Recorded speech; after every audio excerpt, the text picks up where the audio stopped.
Welcome to Lift Your Legacy. My name is Jacob Rupp, father, husband, and rabbi. And each week we bring you an inspiring person or message to help you unlock your inner potential and create change that will impact the future. Thank you for listening, and let's get to it. Do you ever wonder how you actually start changing the world, like really going big and accomplishing things on an international level? Okay, today is your episode because we have Lori Palatnik, who started off building a large institution with her husband, Jewish institution in Canada, went around as a speaker and a lecturer, but then recently has been building this unbelievable program called the JWRP, the Jewish Women's Renaissance Project, which brings thousands and thousands and thousands of people to Israel and is literally and fundamentally changing the face of Jewry around the world. So today we're going to talk about how she got into that, some practical tips, and something that I'm fascinated by, why she's focusing on and building up and how she sees women as the fundamental pillars of change in the home and why she's really focusing on them. So with no further ado, Lori Palatnik. You've had a very dynamic career and have worked in a bunch of different areas. Can you tell me a little bit about how you've sort of identified the next steps throughout your career and how you've jumped into that? Well, I definitely, nothing was really planned out. My husband always says that his favorite joke is, how do you make God laugh? Tell him your plans. So I never really thought like, oh, this will lead to this, lead to this, lead to this. You really are, we've been working in Jewish communal work for the last 30 years. And I started off just as like a young rabbi's wife, you know, teaching around my dining room table and doing a little bit of this, a little bit of that. And things just started to happen. And I always say, if God opens a door, I'm going to walk through. I don't know what's going to happen when I walk through, but if he opens a door, I'm walking through. So I've had different opportunities. I started, I started off as sort of like a young community rebbitzin, and I was having children. This was in Toronto, and I had 5 children there. And we were building a community. We started something called the Village Shul, which is an outreach synagogue that was really very eclectic and really something that, you know, we all grew up in after school Hebrew schools and synagogues that we hated. And we decided to make something that people would love. And we started off with 5 families, and they were just fantastic families, and we're all idealistic, and we all kind of grew up together. And it ended up being like a very successful thing. And now it's a 14,000 square foot center in Toronto's Forest Hill, and hundreds of families, probably thousands of families have been impacted. And that was something that really started in our living room with 5 families. So that was really working in terms of communal work. And every year I would put on a fundraiser, like we would do an auction, or we would do something. Now they do a golf tournament, I think. And I was always like teaching a little bit one-on-one, and then I started teaching some classes. But again, it was in between having children. And then I started writing books because my background actually is in advertising. I always say I'm still in advertising. I just have a better product. So my background is in communications, and I work for Leo Burnett, an ad agency, and I worked in radio in Southwestern Ontario in Canada. And so I started, I was frustrated because we'd have all these guests for Shabbat, and I would say to my husband,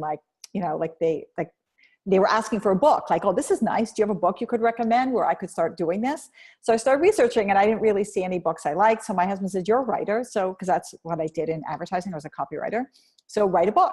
So I started writing books. And so because I started writing books and I was teaching, so then I got offers to teach in other cities. And then it kind of like took off because there's a lot of rabbis out there on the circuit, on the speaking circuit, but there's not a lot of women.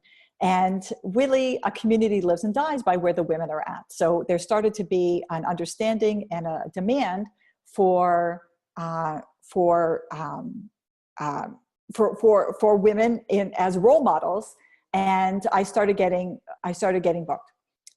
So then, after the Village Shul took off and I started becoming a little bit of a personality, so we decided to move, the Village Shul became a success. So we gave it to another rabbi to run because we're not the maintainer types. We're kind of like start something from nothing types. So a little bit adventurous. So then we moved to the States. My husband's from Chicago originally. And so I got my kids all dual citizenship and we moved to the States. And then of course, moving to the States is kind of like the big show and things really took off for what I was doing. And I became like sort of an international speaker. And then I had a video blog that became very popular because the internet started taking off. And so one thing led to another. And every year I would always go to Israel every year. I'm going to Israel, who wants to go with me? And I would plan an itinerary and people would come. And I really saw that going to Israel was very transformational for people, but it wasn't strategic or a thought out idea. It was kind of like, I'm going to Israel, who wants to go with me? And I would get somebody to do like the book, like the guides and the buses and the hotels and stuff. And I saw that when we were in Toronto, one year we brought 50 women from the community. And that really was the tipping point for the community. The women came back and things just took off. So what do you mean by things took off? That means that a small little thing became a very big thing, because these women, like the three most important decisions a family will ever make are primarily in the hands of women.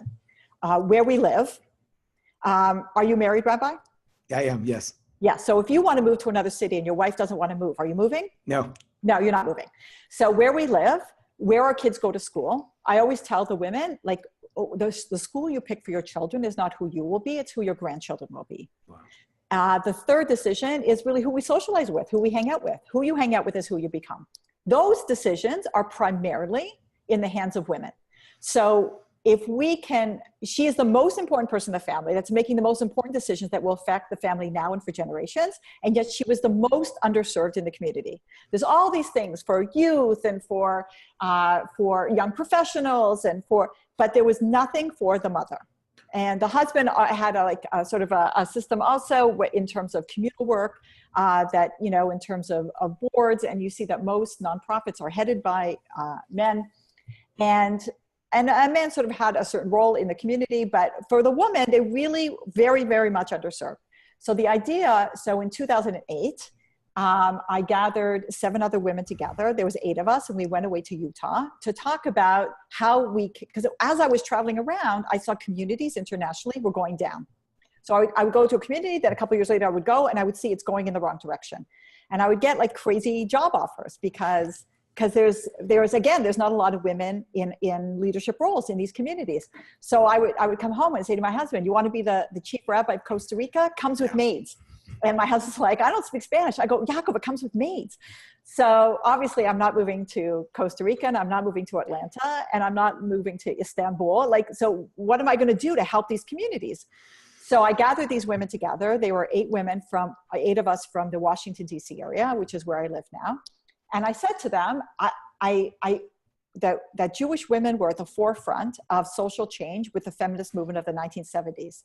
I said, so I believe that Jewish women could be at the forefront of another movement of social change. Let's create something. So we really went through a process to come to a common mission, vision, and purpose. And we're all very different. Half were observant, half were not. Half were very, very left Democrat, half were very, very right Republican. One was not married at the time. One was married with no kids. One had little kids. One had teenagers. I wanted everybody's voice. And we found the congruence of our values, and we established the Jewish Women's Renaissance Project. And then we brainstormed on which ideas would bring this mission to fruition. And we came up with really countless ideas, and we advocated for the ideas that we believed in. And 3 ideas rose to the top. This was over a 3.5-day period. And this idea now that we established the Jewish Women's Renaissance Project, I'm the founding director. So the 3 ideas rose to the top, and we all sort of broke up into groups to see if anything got traction. So these trips to Israel, this birthright for mothers, so to speak, took off like a rocket. This one, I have never been involved in anything in 3 decades of Jewish communal work that captured everybody's imagination from the beginning. It literally took off. And everybody said, you're right, it's the mother. It's the mother, it's the mother. So the first year, we brought 300 women from 3 groups of 100 from Canada, the United States, and Mexico. And it was a 10-day trip back then. And it's been refined over the years. And then we brought 600, then we brought 900. Then Israel's Ministry of Diaspora Affairs came to us and said, who are you guys? So we heard about you. What are you doing? And so I explained to them what we're doing, and I passionately, pitched to them to become partners. And they said, fine, double your numbers, get into Eastern Europe, and we'll help back you. So I flew to Moscow, and I flew to St. Petersburg, and I flew to Germany, and I was in Turkey and Greece and all these different, and Hungary. And we doubled our numbers. We got into Eastern Europe. And that created a partnership with the Ministry of Diaspora Affairs. So we have now brought 11,000 women from 26 different countries. That's amazing. So let's delve into two separate areas that popped out as you were speaking. The first thing that you pointed out multiple times was that in the beginning part of your life, you were raising children. So was this something for those of us that I have little kids, and a lot of the families that are out and working have little kids, is this something that you could have accomplished with the little kids? Or do you advocate that a person sort of develops, like really spends time focusing in on the family? And again, this could be both for women and for men. This is one stage of our life. We're in the building stage. And the next stage is I'm going to try to catapult out, and I'm going to try to really have this impact on the broader community. Or is this something that, had JWRP sort of dropped in your lap, so to speak, when you were raising kids, that you would have jumped on? So I was a stay-at-home mom for the first 13 years of our marriage.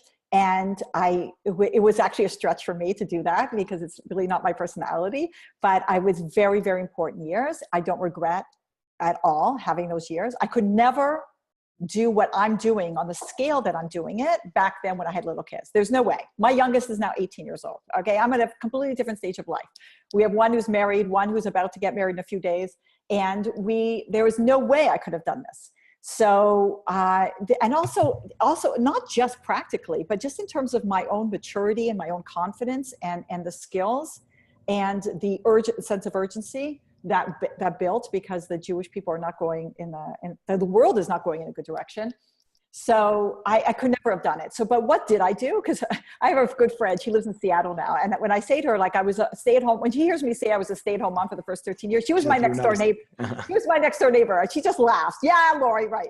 Well, I was a stay-at-home mom, but I was putting on the annual fundraiser and I was teaching and I was doing this, but I really was a stay-at-home mom. I did not, my kids were not in daycare. My kids were not in, no one was raising my kids except for me. But at night, when they're asleep, so I was teaching and I would do the fundraiser, like I was gaining experience. And once a year I would go to Israel. So my husband would cover the kids. So that was sort of the seeds of everything. So I definitely, some people say like, Lori, am I supposed to be you? And I'm like, don't be me. First of all, it's exhausting. I said, don't be me, be you, be you. Everybody is given God gives people different talents and skills. And I have to tell you, when I started the JWRP, I remember my friend Barry Feld, she's a representative in Cleveland. And I remember where I was standing when we had this conversation. I'm on my front porch. I just got back from Utah where we had planned this. And Barry calls up, hey, what's going on? And I told her we have this idea. And she gave me the best advice ever. She said, Lori, just don't get in God's way. Because what happens is we get in God's way. God gives us talents and skills and opportunities, and we have fears and anxieties and baggage, and we get in God's way. Like God gives us an opportunity, and we think it's up to us. If it was up to us, good luck. Like we are limited, but God is unlimited. It's unbelievable. We now have a $10 million annual budget. I'm responsible for raising the money. And I'm not a fundraiser. I'm an educator. I'm actually a very gifted educator. I believe that it's a God-given talent that I have, speaking is definitely something, the more you do it, the better